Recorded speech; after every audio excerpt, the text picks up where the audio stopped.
Witam wszystkich oglądających. W dniu dzisiejszym finał przeróbek w moim synchrometrze. Tak jak tutaj na ostatnim filmie pokazywałem Wam przezwajanie transformatora. Tu jest wstawiony już ten przerobiony transformator. Cała niezbędna elektronika do tego, żeby to działało, już jest zrobione. Dodatkowo tutaj wstawiłem taki pierścień filcowy, tak żeby jak głośnik będzie dawał dźwięk, żeby ta pusta przestrzeń nie rezonowała jako skrzynia basowa czy coś w tym stylu. I teraz to włączę i pokażę Wam, jak to działa w tej chwili, jakie dźwięki daje.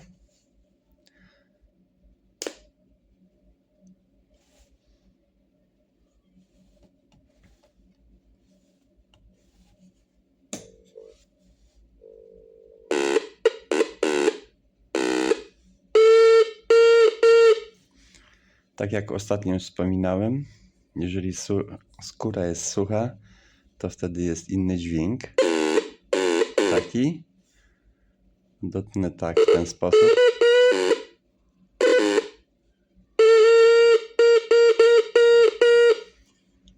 I tu.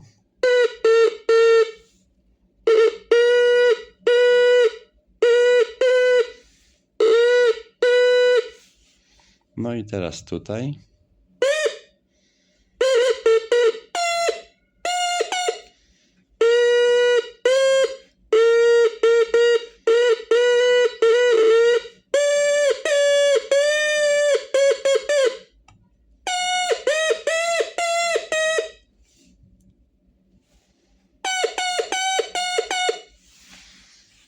Ja uważam, że tu już nic więcej nie zrobię. Nie będę tego poprawiał, modernizował, ulepszał już.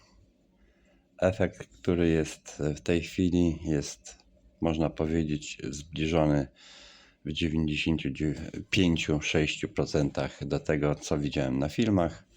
Tak więc ja to tu już zostawię tak, jak jest.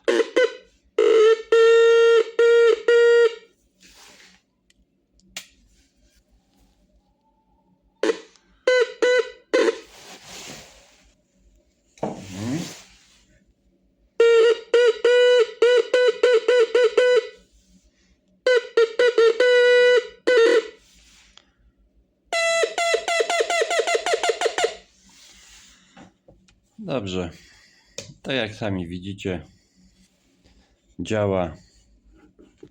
No i w takim stanie będę mógł to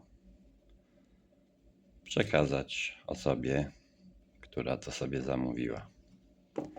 I w tym filmie na temat tego synchrometru już nie będę żadnego filmu kręcił na temat synchrometrów. To był ostatni odcinek. Dziękuję Wam wszystkim za oglądanie i zapraszam na kolejny film.